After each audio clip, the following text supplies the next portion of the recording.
without further ado, I'm going to introduce our phenomenal guest this evening, television and radio journalist, presenter and broadcaster, director of Kush Communications, president of SOAS University of London, and the author of An African History of Africa, From the Dawn of Humanity to Independence. And my goodness, is there a lot in this book? Zeinab Badawi, thank you so much for joining us at the Trouble Club this evening.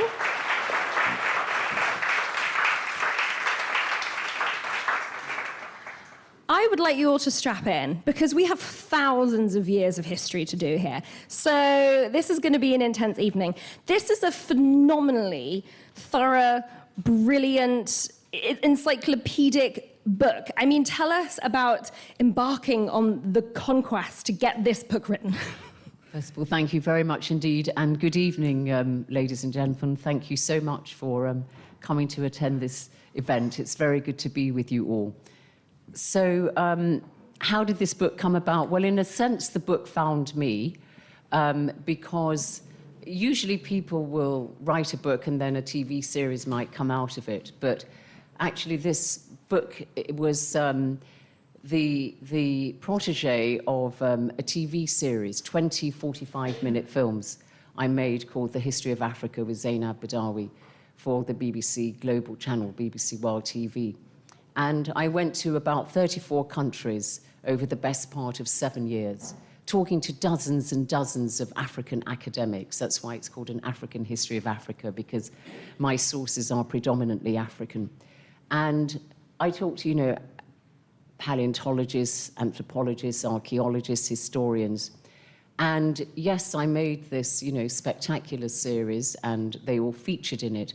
But I was very troubled by the fact that I didn't feel I had done justice to them. I should say trouble is technically a positive adjective here. It is. It's a very good, the positive force of disruption. Yes. So I was troubled by that. And, I kept on thinking, I must try and give them a bigger platform, because so much had hit the cutting room floor. And that's how the book came about, really. I felt I had to ventilate the brilliant African scholarship that I had come across across the continent. And I was very struck by the fact that every time I turn up to do an interview, the traffic in African cities is often quite bad, and I'd invariably be late. But they were all, to a man and woman, so gracious. They'd say, oh, no problem. And then I'd also have trouble tearing myself away from them. And I thought, there's something going on here. They have been starved of an international public platform, the African intellectual publicly. They've seen their history written by outsiders, denigrated, or they've been told they don't have any history. So I really felt duty-bound to write the book. Absolutely. And as you say, 34 countries. I would love to see what your passport looks like, because I imagine she's tired. They're both tired. I imagine they're both a bit kind of drab at this point. But it's amazing, and hearing you kind of see these sites, going to these incredible places, meeting these phenomenal professors and university lecturers along the journey. Tell us a little bit about your Sudanese background and being born in Sudan, coming here, and you're kind of following in the footsteps of your dad, who was also a journalist. Yes, he was. So I was born in northern Sudan, in Khartoum, the capital, but I moved to England when I was 2, going on 3 years of age. But, born under an African sun, I've never felt disconnected from the continent. And actually, I was the last of 4 children born in Sudan when we came. I'm one of 6. And my 2 younger brothers, who were born in Britain, they still feel the same. So I don't think it was just simply because I was born in Sudan that I'm very happy to be described as British Sudanese, Anglo-Sudanese. Not everybody embraces their hyphenated identity, but I'm very happy about it, because I'm proud to be Sudanese and an African. And I think because we were imbued with that sense of pride in our African roots by our parents, particularly my father.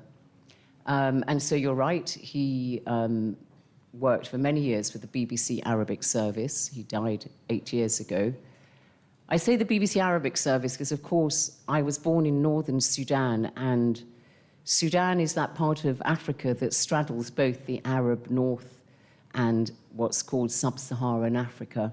So my mother tongue is Arabic. I talk to my mother, who's still alive, in Arabic. So my father joined the Arabic service. But I think the fact that I was born in Sudan, as I said, this kind of the crossroads of sub-Saharan Africa, so-called, and the Arab North, I've always rejected this dichotomy. You know, I think that anybody who lives in continental Africa is African. Absolutely, they are. And obviously, we go back right the way to the beginning here to where we all come from Africa, in that we jump outside of our species, outside of the Homo sapiens. Yes. We jump into the Australopithecus. Tell us about little Lucy. No, absolutely. Blonde, blue-eyed young people like you. All of you, if you're not African or of African descent, you're an African export, because nobody on Earth today cannot say that Africa was their mother continent. You know, the science is settled. Africa is where the human story begins. So Lucy, or as I prefer to call her, Dinkanesh, which is what she's known as in Ethiopia, is her Amharic name, which means you are marvelous, is a superstar in paleoanthropology. You're right, she's from the group of hominins known as Australopithecus afarensis, because she was found in Harar in 1974, when the camp radio was playing Lucy in the Sky with Diamonds, hence she was called Lucy. But as I said, she's known as Dinkanesh. So Lucy lived about 3.2 million years ago, and despite her sort of superstar status, she is not, strictly speaking, the line that led directly to us, but she's still an important part of our lineage. And, you know, she tells us a lot about the evolution of humankind. As I said, she lived about 3.2 million years ago. She weighed about 30 kilograms, stood about 1 meter high. And what's remarkable about her is that 40% of her skeleton was found, which is a huge amount. And if you go to the museum in Addis Ababa, I was very privileged because I was taken to this climatically controlled room where, you know, keys, it was like going into Fort Knox, were very, you know, the door was very carefully opened, and then her remains are itemized and kept in specially padded drawers. And I was with one of Ethiopia's foremost paleoanthropologists, Professor Johannes Haile Selassie, and he went through, you know, Lucy Dinkanesh with me.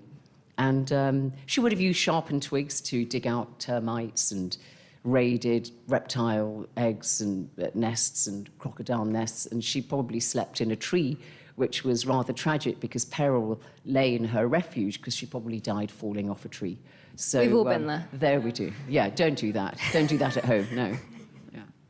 I'm a little bit jealous because I've been to the museum in Addis Ababa as well and only got to see the replica of Dinkanesh. So a little bit jealous about that one, but it was obviously amazing knowing that you're in the same building that she is in.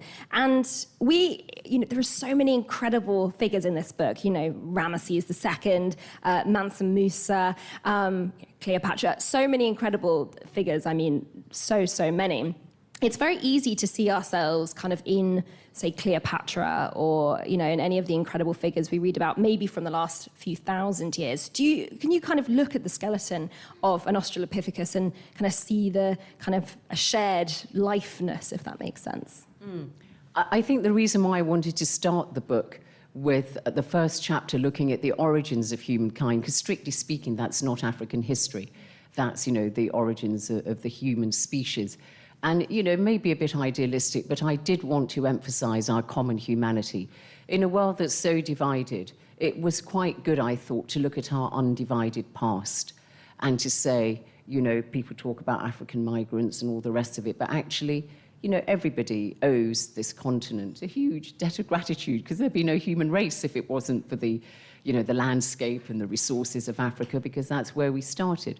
I mean, you know, broadly speaking, modern Homo sapiens, wise and thinking person or man, was fully formed in Africa by about 100,000 years ago. By 90,000 years ago, we had inhabited the whole of the continent. We were about 1 million strong by then, living in communities of 150. About 60,000 years ago, or thereabouts, those first hardy pioneers left the continent and first went to the Arabian Peninsula and then Europe and Asia. And they met other hominins there, like Neanderthals and, Denisovans, and they mated with them and bred them into extinction. So we became, the only surviving hominin, as it were. So I wanted to look at all that because I think it's important to emphasize, as you say, the family of humankind. And yes, when you study it and when you talk to people about it and so on, it is quite, it's quite humbling to see all that. Absolutely. And we have to take then like a speedy train from we're talking about millions of years ago to then talking about civilizations slightly closer to where we are today. And it would be impossible to talk about the history of the continent of Africa without talking about the Egyptians, probably the part of African history that we all would be most familiar with, sadly. Not that the Egyptians aren't very cool, but there's just so much more. But obviously we all learn about the Egyptians at school. I feel like I learned about how they would pull the brain out of the nose at least 3 times in about 3 different age groups. So, good that stuck. But did you discover anything as you were looking back at the Egyptians, and anything that maybe you hadn't really realized before, something that struck you? Yes, you're right. It's the part of African history that we all really know. I suppose what I hadn't really appreciated was Egyptology was something that began essentially with Napoleon's, cohorts when he arrived in Egypt at the end of the 1700s. And I did think to myself, the study of this great civilization did become, in a sense, very Western-owned, and there has been a great reclamation now by Egyptians to reclaim the telling of their own history and to put themselves center stage as the Egyptologists. Because again, I think it feeds into that, comment I made at the beginning that I think uniquely Africans have seen their history written for the most part by outsiders and interpreted by outsiders. So I think that was one thing I hadn't really appreciated, that even the lens of, this great civilization, ancient Egypt, was still very much seen through a Western lens. And if you look at African history only through a Western lens, you'll miss so much. The whole continent, I don't mean just Egypt. So I found that quite... and I also knew about the incestuous marriages. A pharaoh could marry his daughter, could marry his sister, as a way of concentrating power and wealth, which is quite an abhorrent, idea. I found Queen Hatshepsut. I had known a little bit about her, but I found her a very fascinating figure, lived around in the 1500s BCE.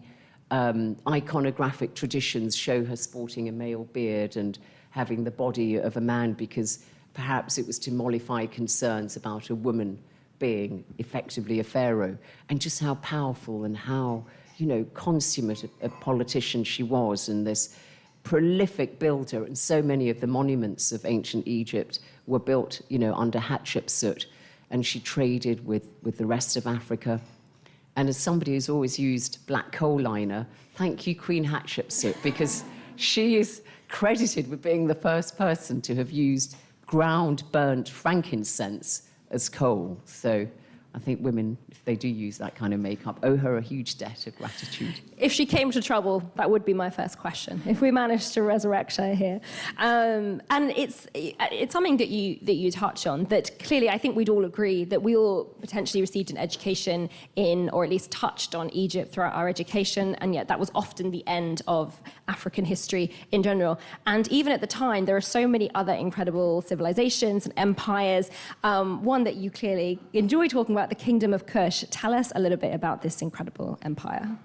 Yes, so the Kingdom of Kush, as you say quite rightly, is one that I identify with very much because it's... Not that you have favourites, of course. I'm afraid I am a bit, but I have Egyptian blood, so I also like the ancient Egypt. I have some Ethiopian blood, so I also like the Ethiopian history, but predominantly Sudanese and northern Sudanese. And so the Kingdom of Kush in modern-day northern Sudan, eclipsed very much by its glittering neighbour to the north, Egypt. And yet the kings of Kush in the 8th century BCE, before Common Era, we don't say BC, before Christ anymore, BCE, defeated and governed Egypt for the best part of a century. And they were amazing because not only did they defeat Egypt, they were also the kings of Kush it was a regional superpower. They were protectors of King Hezekiah of Judea. They were protectors of the princes of Byblos in modern-day Lebanon, you know, the Phoenicians. And they kept the Assyrians, who were this powerful ancient army, of course, at bay, engaged with them on numerous occasions in battles. And so, you know, and the Kushites built 1,000 pyramids. They had a similar culture to the Egyptians. It wasn't a derivative. They had their own. There was an exchange of ideas. But if you think there are 100 pyramids in Egypt and there are 1,000 in Sudan, about 250 preserved their superstructure, smaller than the Egyptian ones, and they didn't bury their dead in the pyramid. They buried them in tombs adjacent to the pyramid. But, you know, very similar, the temple reliefs, the treasures in there, and so on.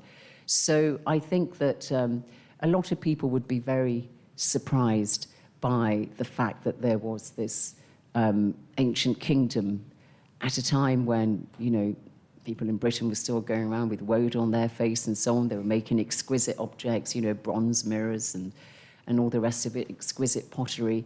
And so I think that is one which is quite revelatory, because I wanted to sort of just say to people, hey, did you know, actually, that there was, you know, such a kingdom? And the other aspect I found very interesting about the kingdom of Kush is, hailing from northern Sudan, I could see how, you know, history not only explains our past, it also informs our present and in a way helps us shape our future. And I could see how there were examples of culture which survive in northern Sudan to this day. So I give one example. The Kushites considered it an abomination to eat fish. Imagine they had the two Niles, the White and the Blue Nile, combine in Khartoum, become the single river Nile with its tributaries. Huge source of protein in the Nile. The ancient Egyptians did eat fish, but the Kushites did not. And to this day, Sudan has one of the lowest consumptions of fish anywhere in the world. So on average, it's about 1 kilogram per person per year. Egypt is 25 kilograms per person per year. So these two neighbors, and I mean, to this day, you know, you'll come across people in Sudan like, fish, no, my brother can't stand fish. And we say, oh, it's your genetic memory at play. So, you know, it's interesting, isn't it, how, you know, you think that something that happened so far long ago, BCE, is still relevant today. Absolutely. Everyone in here is trying to calculate how many kilograms of fish they eat in a year. Who are like, I mean, Yo Sushi probably is hugely responsible for an increase in our fish consumption here in the UK. But yes, I mean, it is so much. But I suppose actually it makes a phenomenal amount of sense because, of course, these incredible civilizations and these incredible empires can't really just appear within a vacuum. There have to be people, there has to be trading, there has to be kind of cross-border communication. And so it's unsurprising that if you would get a community like the Egyptians that become so well known, it would be surrounded by other incredible civilizations as well. Another one I so enjoyed diving into was Aksum, and of course, that's the one that has the traditions of a Queen of Sheba, which is a name that some people might be familiar with as well. Tell us a little bit about Aksum and their people. So the Ethiopians definitely say, I mean, it's interesting because it's the impact that myth has on you know, a nation's identity. So the Queen of Sheba, hypothetically, would have lived around 10th century BCE if she was a contemporary of King Solomon. So the Christian Ethiopians believe that their kingdom was, the first emperor, Menelik I, was the product of a union between the Queen of Sheba and King Solomon. When Sheba left what is Ethiopia today and went to see King Solomon in Jerusalem, and Menelik was the result. And so, you know, we had up until Haile Selassie, who was killed in the mid-70s, the first emperor was Menelik. And they completely and utterly believe that. And it's recorded in their history. And because, of course, the Ethiopians had a written script from about the 3rd century. And they they believe that. So it's, and it was an amazing kingdom, Aksum. It lasted for about 1,000 years. Its most famous king lived in the 300s, Common Era, King Ezana. And it's believed that under him, Aksum became the second kingdom in the world to adopt Christianity as its official religion after Armenia. Possibly around the same time that Constantine perhaps made Christianity the official kingdom, religion of his empire. So, way ahead. And Christianity, in fact, remained Ethiopia's official religion, state religion, until 1975. So something started by King Ezana, who became a convert. So, and then King Lalibela, of course, lived in the 1100s and built the most amazing rock-hewn churches in Lalibela, which is in Ethiopia today. So, huge amounts of history. I have to say, I was again quite annoyed reading that because I realized I'd been in Addis Ababa and hadn't visited those churches. So then you're like, I've got this whole thing that I missed out when I was in Lalibela, so you have to travel it. That's true. Anyway, but I'm so glad you brought up Christianity because Christianity, you mentioned King Solomon there, the Jewish king. Judaism, Christianity, and then Islam, they all have this incredible effect on different parts of Africa at different times, obviously Northern Africa, and then it's just an incredible force religion that it plays into every bit of history and every area, really. What was it like kind of tracing the way in which those different religions really had huge impacts on these civilizations? Today, if you go to Morocco, to Casablanca, you'll see the Jewish Museum there because, of course, there were settled Jewish communities in Morocco and Tunisia. Of course, depleted now because of, the geopolitics, and a lot of them have left, but there's still a couple of thousand maybe in Morocco. And yes, the three monotheistic religions, Judaism, Christianity, and Islam, obviously in that order, have strong roots on the continent. Not only in North Africa, but also in Ethiopia, where you have the what were known as the Falashas, the Jews of Ethiopia, known as Beit Israel, or the Falashas. But the Jews went to North Africa predominantly around 587 BCE at the conquest of the destruction, rather, of the temple by the Babylonians in Jerusalem. And then again, there was a second wave in 70 when the Romans also destroyed the temple again in Jerusalem. So there were two waves, and it's possible, though, that some went before 587 BCE. And they settled there. The wife of Moses was a Cushite woman.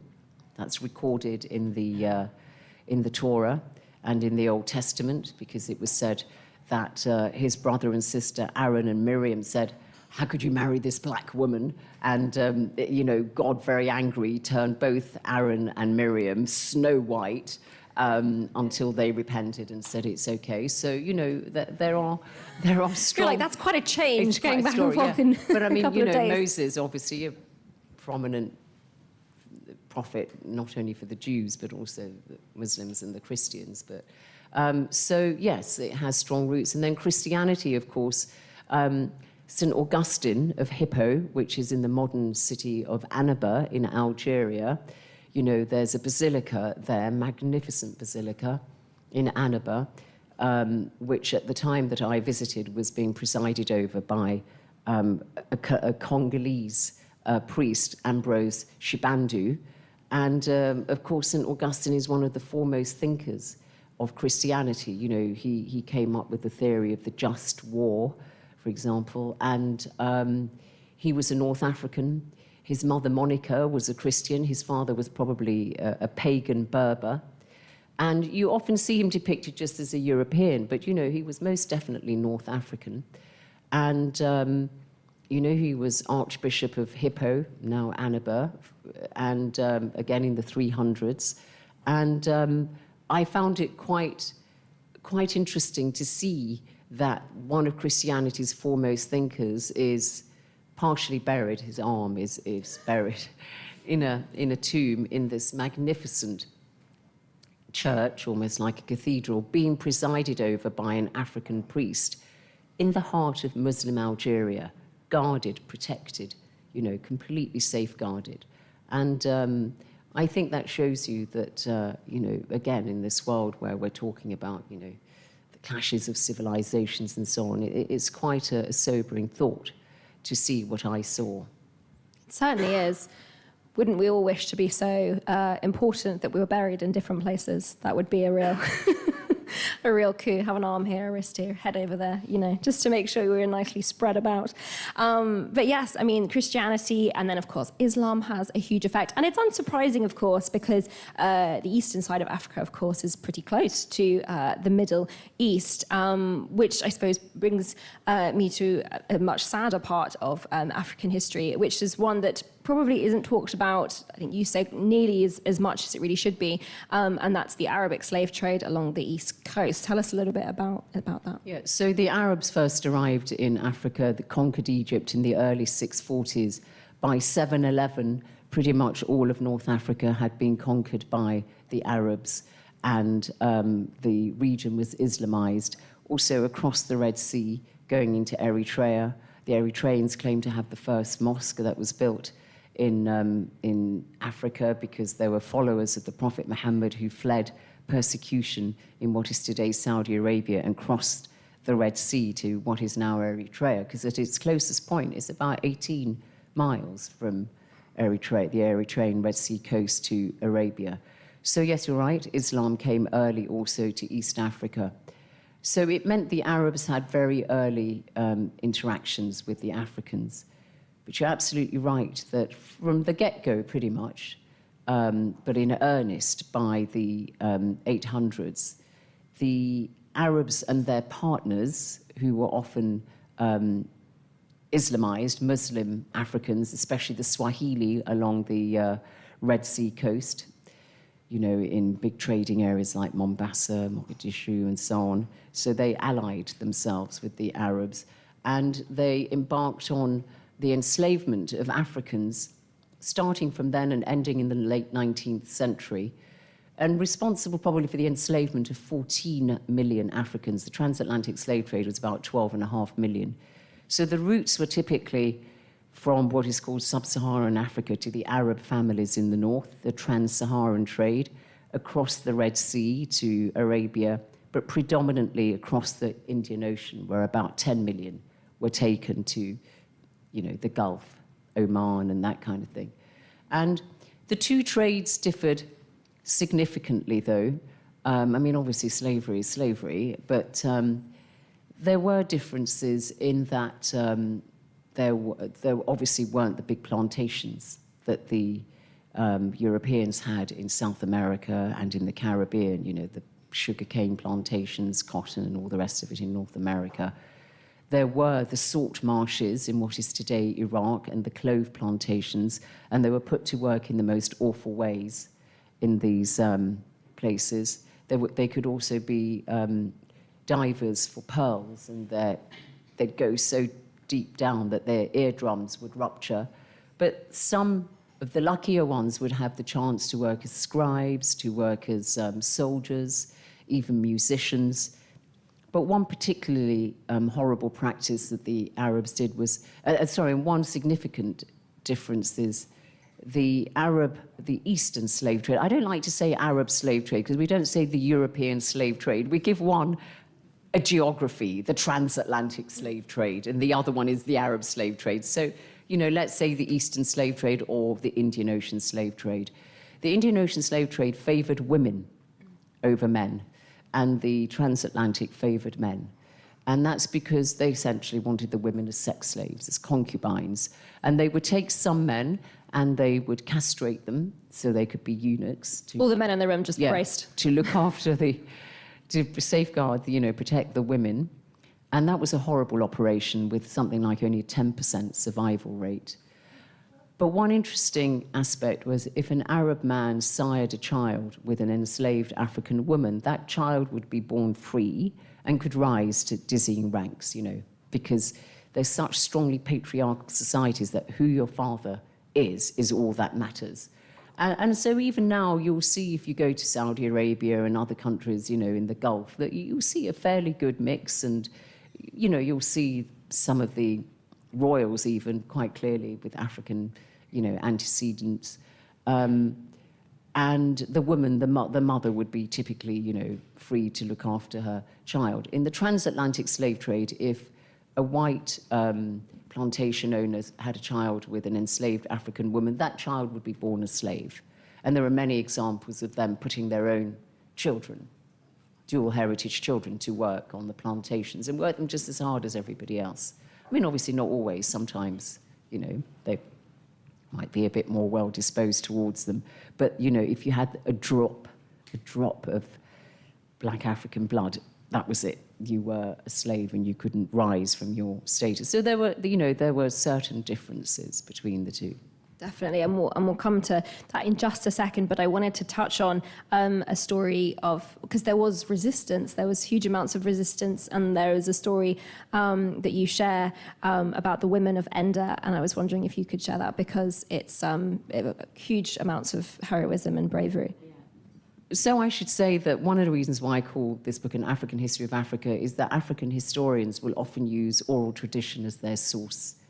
And you try and piece together and see where oral tradition coincides with written documents or archaeology or whatever. And Western historians tended to just favor the written word, and they thought if Africans didn't write their history, they had no history. And that's why they often started African history from when the Europeans arrived and started recording it. So the story that you refer to, the women of Nder, was something that was told to me on numerous occasions by predominantly women academics in Africa. And it was a small Wallo kingdom village in 1819 in what is modern-day Senegal. And they traded with the Arabs, from the merchants from the north, and they led a very idyllic existence in the village of Nder. But the men came, these Arab traders, came to take some of the women away. First of all, they were rebuffed, but they came back a second time better armed. And so Mbakadia, one of the main women, one of the older women, knew that the Arabs were coming and said to the women, women of Nder, do you want to live as enslaved women, just, obeying the whims of commands of these Arabs from the north? Or do you want to die as free women? So the women all answered her call, because the men were in the farms further down. They were doing some labor. And so they all went into the biggest hut in the village, and they set fire, and they were all singing. And then there was one heavily pregnant woman who suddenly, I suppose, if anybody's had children, your protective instinct can kick in. And she made for the door to leave, the exit. And at first they were going to pull her back. And then Mbakadia said, no, let her get out, let her survive, because at least there'll be one person to tell our descendants that the women of Nder, lived and died heroically as free women. So they let her go. And indeed, that's how we know the story of the women of Nder. They all died because they preferred to die with in liberty and dignity than to, meet the certain fate of enslavement. So it's one example of how Africans resisted, because they resisted all the time their enslavement, this idea that they just passively, both in the transatlantic slave trade and in the Eastern trade, that they just kind of accepted their fate in a docile way is not the case at all. It's an incredible story of bravery, one that I don't think anyone will be forgetting. I certainly won't be. But I mean, there are so many incredible, powerful figures that you touch on, such as Queen Njinga of Ndongo. Tell us a little bit about her. So, I mean, in the book, I very much wanted to tell the history of Africa through characters, because it was the British historian Macaulay who said history is best understood if it's seared into the imagination. And I always think it's easiest to do that through people. We all know about the Tudors and the Reformation in England because of Henry VIII and his wives wanting to divorce Catherine of Aragon and marry Anne Boleyn and so on. So that's why, where I can, I always focus on characters, and I try to feminize the history where I could also, because I always say people take the HIS in history a bit too seriously, and history, of course, is made by women just as much as it is by men. We're trying to bring the history here at the Trouble Club. It's a long-term goal. And Queen Njinga, born in the late 1500s, her name means the twisted one in her language. She was born in what would be modern-day Angola, marked her out as being a special person. She died in her 80s, and the Portuguese, who were always the first to arrive anywhere in Africa, were really, encroaching over the lands and her kingdom of Ndongo. She outwitted her brother when their father died, and she was quite ruthless. She killed his son, so he couldn't be king, and she became queen. But she fought and outwitted the Portuguese at all turns. But what I liked about her is, again, her defiance and her resistance. So when her brother was still king, he asked her to go and meet the governor of Luanda, who was a Portuguese, the Portuguese governor of Luanda, and to tell him that they wanted them to stop all this slave trading. And although they did actually provide him with some enslaved people, but what they didn't want was their own people being enslaved, because that is another uncomfortable aspect of the transatlantic slave trade, is the collusion of African elites with the European slave traders. But anyway, that's a different story. So she went, on this 250-mile journey from her kingdom to Luanda, dressed in her finest clothes and, jewelry and this massive entourage. And she arrives to the hut of the governor of Luanda, who's sitting on this velvet, throne almost, embroidered with gold tassels and so on. And there's a rug on the floor for her to sit on, to talk to him, so that he could, be like me, and she'd be on the floor. And so Njinga looks and thinks, I'm having none of this. So she tells one of her tallest attendants, female attendants, tells her to go on all fours and sits on her for like 4 hours, this poor unfortunate attendant, so she can speak eye to eye with the Portuguese governor, who wasn't frightfully tall. So that was quite good. So that's and there's an etching that was made. Which, don't try that in a business meeting. No, I don't know how that would go down. But when she was in her 40s, she was in, the Portuguese army were in hot pursuit of her, and she got to this rocky precipice, and what to do? They were, closing in on her. So she sees a vine, and she grabs hold of it with her followers, and she abseiled over this rocky precipice and gets to the other side. And the Portuguese who tried to do the same all just fell to their deaths. So she just carried on. Just an incredible figure. Died a peaceful death in her late 80s, with 20,000 people attending her funeral and, wearing her crown. It's so wonderful. History very rarely has people who die nicely in old age, do they? Usually they fall out of a tree or get stabbed by people trying to overthrow them. Happens to a couple of characters in the book. But I kind of want to talk about as well, especially today with of course the move towards electric vehicles and wanting to be more renewable, which is great, but something that we often don't think about is the precious metals required in order to make these electric vehicles, and so the kind of scramble for precious metals has quite a long history, of course, especially in southern Africa. So tell us a little bit about that. Tell us a little bit about the Dutch and how this is kind of a continuing problem today. So, of course, southern Africa, because it's very richly endowed with natural resources, precious metals, gold, platinum, and so on. So from when Jan van Riebeck, the Dutchman, arrived on the Cape in what is today South Africa in the 1650s, and they found this lovely, rich, fertile land.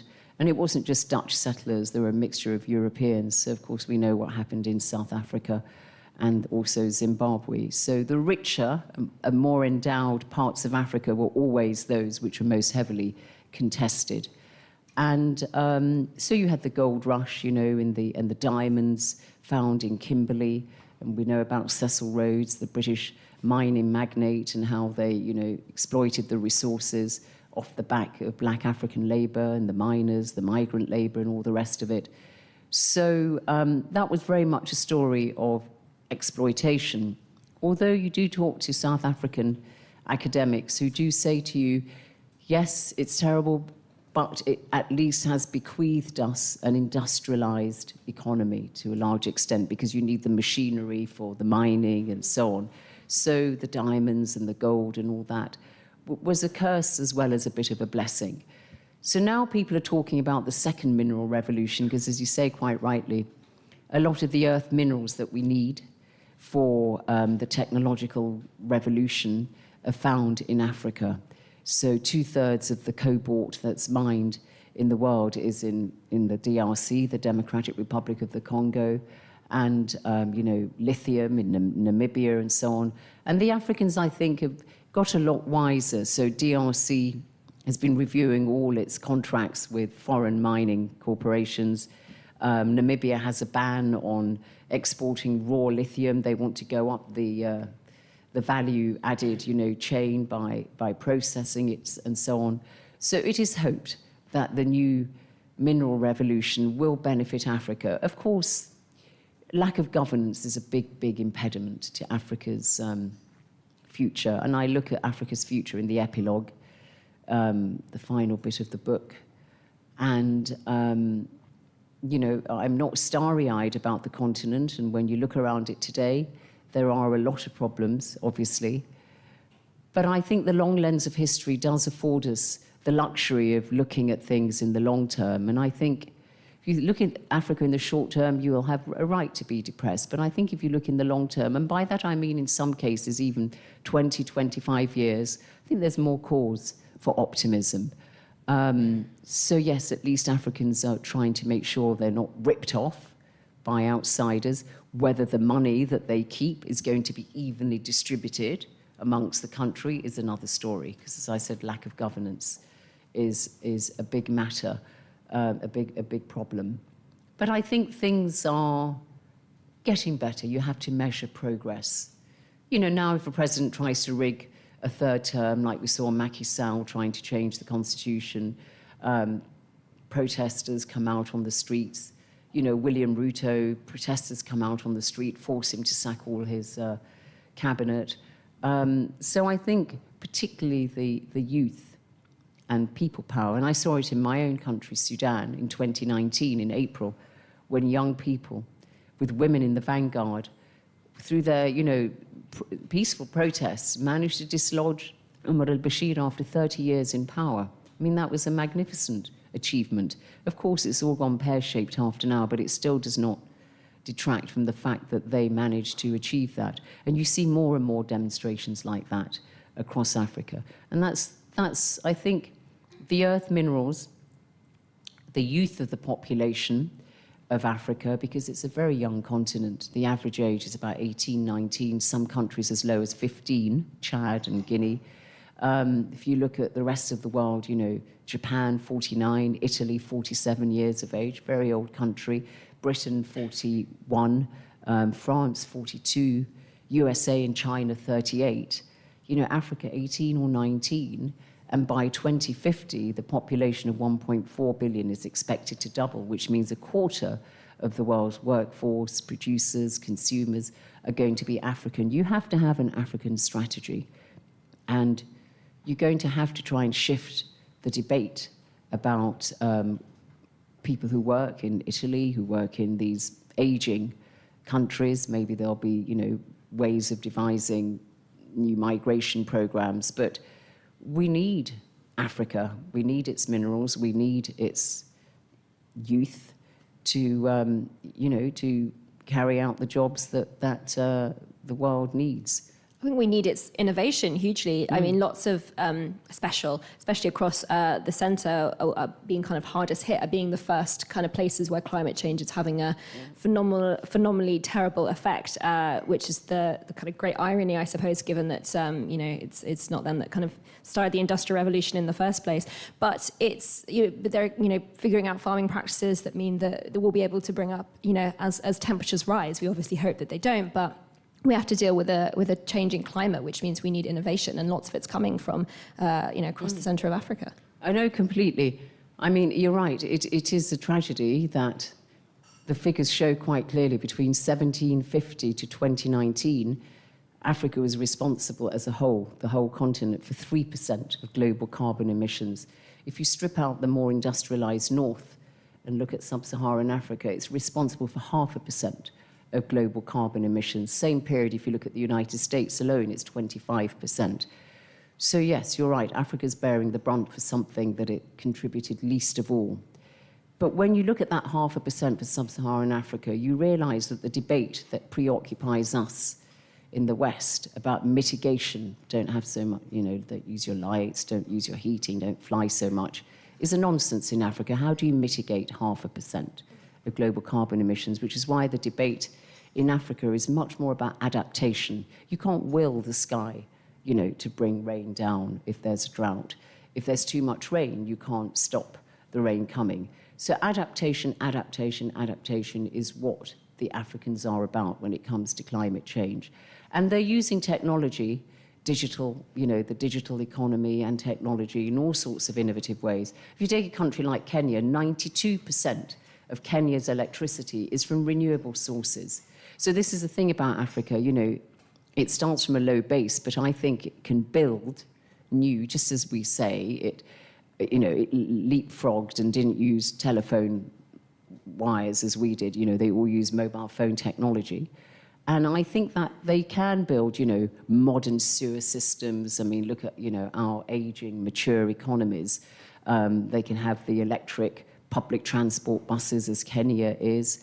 95% of Kenyan households use their mobile phone for some form of financial transactions. The digital economy, the African Development Bank says in Africa, is going to increase by 6% a year. All sorts of applications, health, education. So, the cities of the future, harnessing the power of new technology, Africa is the continent best placed to really exploit that and to try to develop, not in the dirty way that the rest of the world did. Obviously, there's a lot it has to do. It has to have stability. Capital is a coward, and it won't go where there's instability. So there's a lot that the Africans themselves can do. And I think there are signs that that is happening. I always say, when people say to me, oh, the colonial legacy. Yes, the colonial legacy economically, undoubtedly, dealt Africa a bad hand. And it is still struggling with that today. But African leaders have made a bad hand worse. Absolutely. I'm not sure if anyone watches or listens to the It's a Continent podcast. It's very good. And they often talk about the kind of dictator Bible that was handed down by Europeans to kind of despot rulers when lots of these countries were becoming independent. We are going to have to turn to questions from the audience in just a second. I have about 80 others, but it's okay. I think we've covered a lot, which is fantastic. But I have to ask, given what's been going on locally here in the UK, across the last it's kind of coming up to almost a week now, of huge riots and uprising and huge racist behaviour across the country.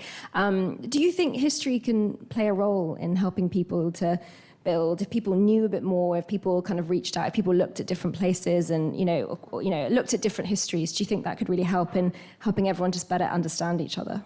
Yeah, I always think ignorance breeds resentment.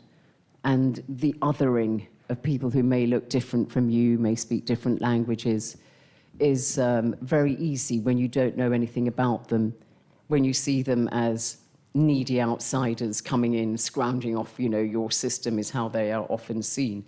But I do think that, yes, if people understood the cultures, the histories of these other people, when you get to know them, I think there'll be less xenophobia and less fear. But I'm very heartened by the fact that, you saw the massive anti-racist demonstrations yesterday, and I think that the right values will prevail, and that is Britain. It's a community of communities. It does it a lot better than a lot of other European countries. France, which is a similar population, I think in a sense has a much bigger problem. You've seen, greater meritocracy, which is rewarded, however you want to describe them now. It changes all the time, people of colour. Global majority is what they're called now, isn't it? So, when you look at that, I think that we shouldn't focus just on these small, fringe, extremist elements. And I think we should be heartened by the fact that the vast majority of Britons, embrace people of different colours and backgrounds and cultures in their midst. Absolutely. Well, thank you so very much. We'll turn, I'm sure, yes. No, you were right. Go for it. A big round of applause for what I have to say, from my part, has just been a phenomenal experience reading the book. I love history. It's my favorite subject. You might notice at Trouble we do a lot of history events because I love it so much. But we will turn to any questions from the audience. We've covered, I mean, technically over 1 million years of history there. So really excited to, hear some questions from you all. If you do have one, we're going straight to the back. We usually start at the front, but no, you're already there. Go for it. As when I was young and you came on TV, the whole family would sit down and watch. But now, I guess, it's part of the British establishment. Now, what I wanted to say is I'm from Ghana, and I have a very long history, which my family told me about the kingdoms of Songhai, Mali, and Ghana, the empires of Ghana. And I heard some of the things you said about Africa, basing it on the East. Do you just keep the microphone here? We're quite far away. Oh, sorry. Okay. About the East. But these kingdoms were there and interacted with the Kush Empire, etc. And the second university in the world was in the Empire of Mali. Now, I just want to make just one point to show how intersectional that empire was. Iron ore was developed from there, and then it was sent to India to make the swords, and then it was sent to Europe for the knights. So these were developed kingdoms, and it was and people from the West also went there to study. But the impression, I'm going to land with this, impression I always get is that we talk about Africa, about what we know, but we never talk about the great kingdoms which were in sub-Sahara Africa. We never talk about the fact that the Dutch and the Portuguese were repelled from the Fanti Kingdom without a fight. We never talk about the fact that British people, Ghanaians were coming to England and studying here in the 16th century. We need to have that to have a proper intersectional thing. One last point. I promise you this is the last point. And it pertains to what's happening now. I mean, my great-great-grandfather came here to study, and I was born here. And I see myself as the accumulation of those two things. And unless we know our history, and we just keep it here, otherwise we honestly can't hear what you're saying. I need the people online. What I want to say is that my great-great-grandfather studied here, and I was born here. But unless we understand the history of other people and not what has been written, as you pointed out, we're always going to have this, they're worse and they're that. So I just wanted to make that point. Other points, but I'm sure other people. Well, if you want to, I just address that very quickly. You're absolutely right. I mean, there is a whole chapter in the book about the great empires of West Africa, starting with the Empire of Ghana, around 600, and then the Empire of Mali, which was 1235. And you think that and then the Songhai in the 1500s. And if you think that, when the Mali Empire that you mentioned, established in 1235 by Sundiata Keita, who was a very enlightened man, this was at a time when England and other parts of Europe were being decimated by the Black Death, the plague. And this was a really super rich empire. And its most famous king, as you know, was Mansa Musa, who was born in 1284. And he's best known for this amazing pilgrimage because he was Muslim. Sundiata Keita, his great uncle, who was the founder of the Mali Empire, was not. But he was famed for making this amazing pilgrimage in 1324 to 25 to Mecca. And he went with such a huge entourage because he was fabulously wealthy. He had something like 12,000 members of his own household, 600 personal servants, 60,000 porters. He had 100 camels bearing between 10 to 20 tons of gold. And on his way back, he stopped off in Cairo and spent so much money, gave away so much gold as well, that the price of gold globally plummeted by 25%. And took 10 years to recover its previous value. That's a shopping spree, isn't it? It is. And, he is reputed, and wonderful Professor Dulai Konate at the University of Bamako in Mali.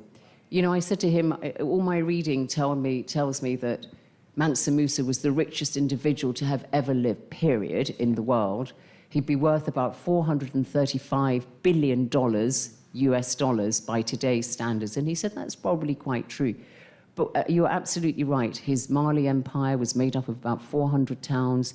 He had the great library at Timbuktu. He set up the Grand Mosque and so on, which became great centers of learning. He brought, architects from Andalusia and great centers of learning. And you have the wonderful library at Timbuktu, which is essentially a repository of great African thinking, written in Arabic, but, in about science and law and all the rest of it. Because Islam came quite early to West Africa in the 800s. And a Catalan cartographer, later when he drew up a map of the world, there was Mansa Musa wearing his golden crown, holding a golden staff. Such was his significance. But what I like about him, as you say, is that it shows that this idea that there are those who make history and those who stand on the sidelines of history, i.e. the Africans, is not borne out by that story, because this was a ruler in Africa whose actions showed how integrated the Empire of Mali was in the global economy. And just if I may, one point is Sundiata Keita, his great uncle who established the Empire of Mali in 1235. In 1236, he established an oral charter called the Mandi Charter. The Mandi people are also known as the Malinki and the Mandingo. And the Mandi Charter said he decreed that there should be liberty, dignity, and equality for all the citizens of Mali, to show you how enlightened he was, all those people he had conquered. And what I find poignant about that is the Mandi or Malinki or Mandingo people later formed some of the biggest cohorts of enslaved Africans in the transatlantic slave trade. Dehumanized, seen as subhuman, and yet this man in 1236 had set up the Mandi Charter, espousing liberty, dignity, and equality, and it's now part of UNESCO's decreed, it's part of our intangible heritage. Shows you just, as you say, you have to invert the telescope and look at African history differently. Absolutely, thank you so much. Yes, go for it. Thank you so much for writing this book, and thank you for having this conversation at the Conduit, which is really the heartbeat of Africa in the United Kingdom.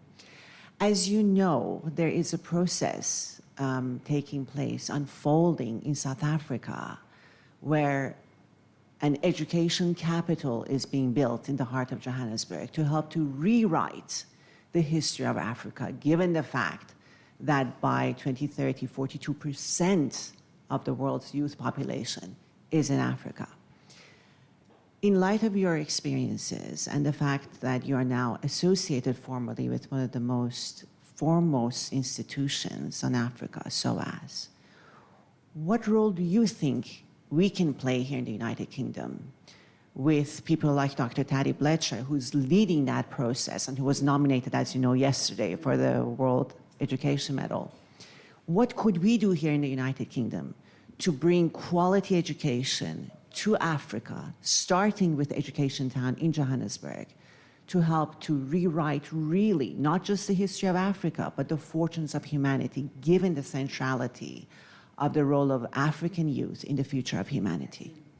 No, I mean, you're right. I mean, first of all, at SOAS, because obviously our students are based here, although we have some online courses, particularly with our African studies, we're working very hard to try and change our curriculum and make sure that the sources for the African Studies program are African insofar as we can. We're very proud to have Olivette Otelli, who is the first woman of African descent, she's Cameroonian born, to be a professor of history in the UK, something that only happened in 2017, 2018. It's not that long ago, the first woman of African descent to be a professor of history. Very, very small number. I mean, at SOAS, the director is Adam Habib, who, of course, was Vice Chancellor of the University of Witwatersrand in Johannesburg. So, we have close links with educational institutions in the global south. But we see that there's an exchange of ideas. It's not us taking education to them. we learn from them in the so-called global south. Some people have a problem with that now. So I think that, it's very important. The movement started in 2015 when those students at the University of Cape Town in South Africa said, let's decolonize our history. We saw similar cries, at Oxford, Cambridge, and other education institutions. So I think the needle is moving.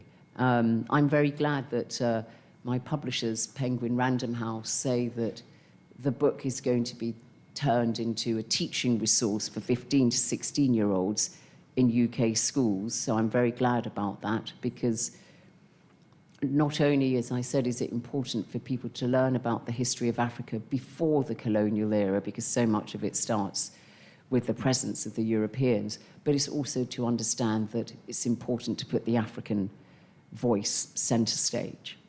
And also a lot about rewriting our own history in a way and how we view it. There's a quote, which I remember, I can't remember which chapter it was in, which was, when the lion gets a historian, the hunter will cease to be the hero in the story, which I think is really quite a poignant quote.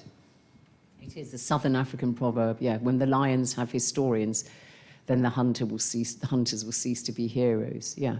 But I think, another quote from a woman I greatly admired, the Kenyan environmentalist Wangari Maathai, said, you cannot enslave a mind that knows itself, that understands itself, that values itself. And I think that's very important. And I'm a great Pan-Africanist, I think that this, in a way, is a Pan-African project. Absolutely. Thank you so much. Do we have any other questions? Hands nice and high. Oh, someone's already got a microphone. You go for it. Hello. Thank you so much for this amazing session. You mentioned about how oral history has a greater significance in the history of Africa. How has it been kind of recapturing that oral history? Because I imagine so much must have been lost. I mean, not lost to the people of Africa at all. Mm-hmm. It's handed down over the generations. In West Africa, they're known as the griots, Griots, the custodians of, the deeds and the actions and the words of their great leaders and community members. So that's been handed down over the generations, and you do get a different slant. So if you take Shaka Zulu, the king of the Zulus, Zulu historians will have a very different take on him from the kind of depictions that you get from, British chroniclers, travellers or adventurers or whatever, who just made him out to be this bloodthirsty, ruler. So I think that you do get a different perspective. And as I said, the African historians, they won't just rely only on oral tradition, but like the women of Nder is oral tradition. And I mean, to this day, in the village of Nder in Senegal, every third Tuesday in November, everybody stops working and doesn't do anything in memory of the sacrifice that the women made, to this day. So you can see how it's very, very alive, handed down through the generations. And so there was Princess Mgogo, who was great niece of King Shaka, who was a kind of custodian of Zulu history, and they would pass it down. So, and as I say, there are ways of seeing. Also, the African historians will use Arabic sources, Persian or whatever, whereas the Europeans tended to just rely more on their own sources. Thank you so much. And also such phenomenal archaeology. You go to so many incredible sites. I remember reading about Great Zimbabwe, all these incredible places that you got to travel to with your poor, tired passport. Anyway, yes, does anyone else have a microphone? Yes, go for it. Whoever has a microphone, start speaking. Go for it. I feel I jumped the gun here a bit. I'll try and make it good enough to jump the queue. Firstly, thanks so much for that. My question might be a little bit of a niching in to something that's really interesting to me. So I have Indian heritage, but my parents are born in East Africa, which is something that's fairly common when you're from a certain geography. I grew up in London. So I gathered a lot of those stories purely out of a personal interest. That then evolved where I started gathering other people from that part of history. And then I realized how significant it is in the sense of it had such an influence on the spread of a certain culture and generation of people that unless you know it, you don't realize how impactful that was in the spread of people of my heritage moving around the world. It already took quite a lot of effort to get my family to open up about some of these stories and the role that they played in African history, but the role that African history has played in ultimately what people of my generation have experienced. When then interviewing other people, some were very open, some were less open to share. And I think as we move to a world where everything is more globalized, so families are becoming more geographically distant, there's also the thing of that generation, some of them being like, well, I got forced to move, so I've kind of got to keep my head down and work hard, and I don't kind of want to bring up that history because I don't realize how significant that is. And then you have the younger generation who are not always as inquisitive. How do you find that balance of, is it becoming more of these specific storytelling, first-hand experiences being less transferred through the generation, or do you feel it's still happening, and how? If I understood your question correctly, I mean, I think that there are enough people who are keeping the stories alive, the academics. I mean, sometimes there's a reticence for people to discuss topics which are difficult. The slave trade is not a topic that's openly discussed in a lot of African countries. The collusion, involvement, facilitation of African elites and even African, entrepreneurs, as it were, in the enslavement of their fellow Africans. There are families in Africa now who are the descendants of people who took part in that kind of enslavement, human trafficking. And there are those who, they don't want to really talk about it very much. So I think, you're right, there is a reticence sometimes if it's an uncomfortable history to talk about it. There's a reticence in the Arab world, I think, to talk about their role in enslavement of Africans. There's more of a conversation about it, about the transatlantic slave trade. So yes, there is a reticence, but I think there are enough people keeping it alive. Does that answer your question, if I understood it properly? Thank you so much. I think if we're quick, we might have time for maybe 2 more questions. We haven't had anyone from anywhere on this side of the room, so if you do have a question, put your hand up nice and high. What, no one on this side? Are you the quiet side of the room? Hi. Someone's got to... Sorry. Go for it. Sorry, I'm blind. I can't really see much beyond the third row. No worries. Hi, Zeinab. Thank you very much for just an amazing history lesson, because I think I came today not really knowing what to expect, because I'm hugely passionate about culture. I'm Nigerian. And off the back of my passion for culture, I've set up a digital media company that is on a mission to basically bring to life African culture and stories in a way that resonates with the global mainstream, so to speak. So my question is, with the sort of growing influence of African culture in terms of music, fashion, art, etc., as that starts to spread globally, what are your views on the role of storytelling to bring some of the history that you describe to life in a way that, I guess, the next generation can understand and consume? Because I've got 2 kids, one's 9, one's 6. If I don't know how, there's literally no way. So I'm quite keen to hear what your views are in terms of the connection between storytelling, history, and media. Yeah, I think that, it's beginning. Popular culture is beginning to tell the story of Africa. You see it particularly in your own country, Nigeria, which has got a very flourishing creative industries and graphics, companies, digital graphics and all the rest of it. They are telling their stories in an accessible way for young people through, graphicized, almost like cartoon strip stories or short stories. You're even seeing Hollywood, people like Jada Pinkett Smith, who made her drama docu-series about Queen Njinga, So I think there is a shift that you're seeing popular culture now telling the story of Africa in a way that we haven't before, we haven't seen. And I would say that African culture has already been very influential globally, you know, either through the diaspora, like in the Caribbean, with music and all the rest of it. But I think that engagement with the creative industries in Africa is very important, which is why I think when we talk about the restitution debate, about return the Benin bronzes to Nigeria or whatever it is, and one must remember that 95% of African art and artifacts resides outside of the continent, which is a shocking statistic, 95%. And so I think in that restitution debate, I'd like it not to be a kind of sterile, just return the objects, but to encourage it, use it as a springboard to have greater engagement with the cultural sector in Africa. You know, what are the artists doing today? Let's not just get fixated on returning the Benin bronzes from the 1700s, which is the date for most of them from the British Museum.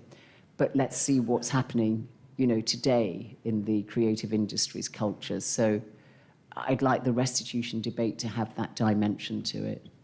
Absolutely. Well, if there aren't any other... Oh, sorry, I said that. We'll go for 2 more if they're quick. Go for it. I'll be quick. Oh, just there. Hi, I'll be quick, sorry. So for someone who's not read the book just yet, I wanted to ask... How dare you? I'm just kidding. I wanted to ask, what should we tell our future children, I guess, about the history of Africa? This year's Black History Month in the UK is all about reclaiming narratives, whatever that might mean to you. But I guess what should we tell kind of generations to come? Love that. A nice short question. Yeah, easy to answer in one sentence, I'm sure. Yeah, a very quick answer. I think, you know, we tell our future children in Africa that Africa has a history, a culture, traditions that are worthy of study and respect, and that they are part of our global story. Brilliant, she did it. There we go. Oh yes, go for it. I'm Kenyan Australian. I'm a migrant. I'm a migrant to Africa. I moved there 25 years ago. And I was very starry-eyed. My late husband he learnt to speak Swahili before we moved. We went to university in Australia, and he learnt from a Tanzanian student that was studying agriculture. So we went to Africa as backpackers wanting to, just explore. And since then, we've started a business, we've got a home. Unfortunately, my husband died and I buried him in Africa. But it's a passion of mine. But I'm white, I'm Australian. I very much realise that, but my home going forth will be in Africa, and it has been for a long time. And I loved your statement about capital is a coward, because when I left my very secure PR job in London, people were going, why are you going to Africa? That's crazy. What are you doing? And I think my question is, how can we collaborate with Western business or, ideas? And there's a lot of entrepreneurs in Africa of Kenyan descent. But how do we do that in a way that's going to benefit Africa, that isn't coming in to sort of have neo-colonization that's my question. Great question. Just very quick, I'm sorry you lost your late husband, and it's very lovely to hear that he was buried in Africa. I mean, I think that people now accept that people who are African can be any colour. I mean, nobody's saying that the white population in South Africa should tip out of the continent. Mandela and all the others made that very clear. So I don't think colour is an impediment. My good friend Richard Leakey was a white Kenyan. I used his information a lot in my first chapter. So I don't think you should see your colour as an impediment. I mean, Africa welcomes all hands to the deck. But I think you're right to be mindful of, outsiders, as it were, coming in to tell the Africans how to do it. The know-how resides on the continent, but you've lived there for so many years that, hey, you can count yourself as an African now. Which we all are deep down at heart. Thank you so much. Let's give Zeinab a huge round of applause.